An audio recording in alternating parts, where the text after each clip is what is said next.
ပြောဒါလူလားဥစ္စာဒါလူလားဘုန်းနဲ့ဒီဥစ္စာကြောင့်လားကျော်နဲ့ကျော်တာမများပါဘူးဥစ္စာတွေလည်းများဥစ္စာတွေလည်းများ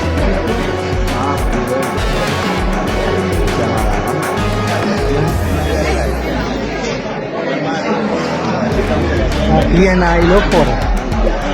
DNI လို့ခေါ်တယ်ညာမြေကရှိလိုက်ဘာလို့လဲအဲ့ဒါကဘောကြီးတယ်